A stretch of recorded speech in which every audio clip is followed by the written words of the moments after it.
to the MAC for some action. And so we know where Lonte is going to be on Tuesday nights. Probably have to record this podcast early to make sure that he's locked in to the Bowling Green Falcons. Current number, a very, very juiced over 6.5. I guess not juiced over 6.5. 2-1 odds right now. Bet online. Of course, shop around, find your best number wherever you're looking. Under 6.5 is minus 260 at current. Where are we going in this MAC one? And of course, numbers may vary from sportsbook to sportsbook, so certainly might be a spot you want to shop around. Yeah, and I wouldn't want to give out a 6.5 minus 200, but yeah, shop around. If you probably maybe can find a 5.5. There's plenty of 5.5s out there if you want to look. I would go under both of those numbers, to be quite honest with you. I'm pretty pessimistic on this immediate hire. It's a new regime. You bring in Eddie George, obviously legendary Tennessee Titan running back. Yep. He's bringing in his whole staff.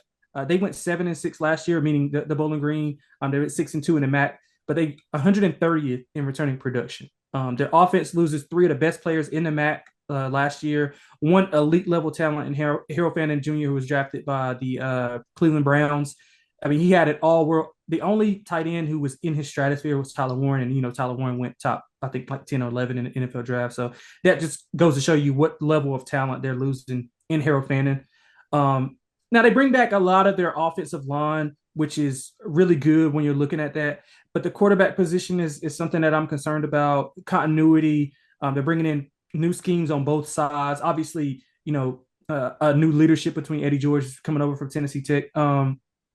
I do like some of the pieces on defense, but offensively, there'll be more of a run-heavy approach under new offensive coordinator Travis Partridge. So it'll be a lot of slow-paced games. So you might want to look under on Bowling Green a little bit early on. The defense does lose 13 of the top 15 tacklers, but they bring in some pretty good FCS guys, including Eddie George's son, Eric, and the FCS All-American Gideon Lampert from Dayton. So I like the defense more than I like the offense. But again, I mean, once we get into the schedule, you'll see kind of why I'm so down on them. Yes, let's Um, jump into that schedule yeah, because you wouldn't really expect some of these big names to be on it, honestly. I mean, yeah, they start at home with Lafayette, who I'm not sure if you would expect this from me, Lonte, but I have seen Lafayette College play a football game in my lifetime.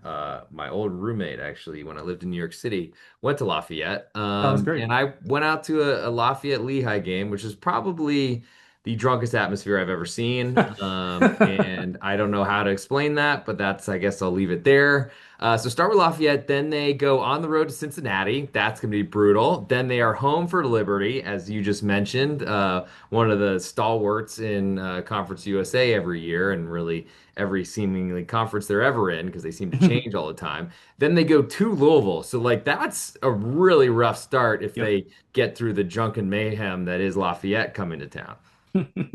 Yeah, and like I think that the one thing with Group of Five schools, I think with NIL and the transfer portal, like the Group of Five teams are getting like worse every single year just because they're getting Yes. like all those players are getting poached and coaches are getting poached to take not coordinator jobs, but they're getting poached to take position jobs, and they would rather be a position coach. Obviously, probably the paycheck is a little bit more, Uh-huh. a lot more, I would say, depending on what school you go to.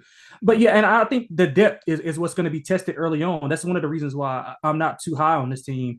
So they play three of their first five games on the road, two of those at Power Four programs. So you got travel on top. So you're going to get pretty beat up. Louisville and Cincinnati. Louisville's a physical team. They like to run the football. They got two excellent running backs. Cincinnati, I think, will be more run heavy as well. And they got to travel to both of those places. And then you get Liberty, which is a horrible spot in between both of those games.